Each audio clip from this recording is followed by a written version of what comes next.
বাঁকুড়ার খাতড়ায়, রানীবাঁধ বিধানসভার অন্তর্গত খাতড়ায় একটি গাড়ি ধরা পড়েছে।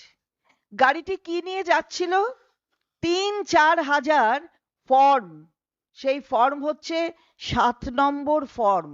অর্থাৎ এই যে এখন কি যেন একটা চলছে স্টার নাকি, সেই প্রক্রিয়ায় একটা 7 নম্বর ফর্ম, সেই ফর্ম কিন্তু ব্ল্যাঙ্ক ফর্ম নয়, মনে রাখতে হবে ফর্মগুলো ফিল আপ করা, এবং সেই ফিল আপ করা ফর্মে ভোটারের নাম দেওয়া রয়েছে। অর্থাৎ কেন ফর্ম 7?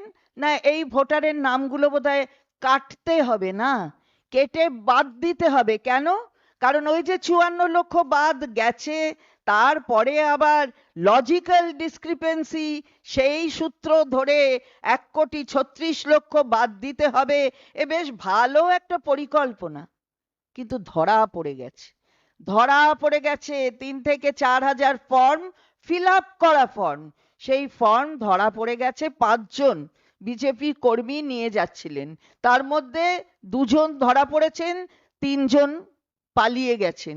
তো আমরা এটা বলতে চাই যে এটা হচ্ছেটা কি?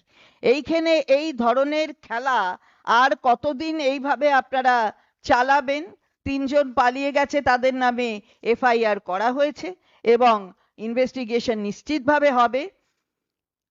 এই যে ফর্মগুলো, তাতে দেখা যাচ্ছে তালডাংরার বিধানসভার বেশি তার সংক্রান্ত ফর্মগুলো রয়েছে।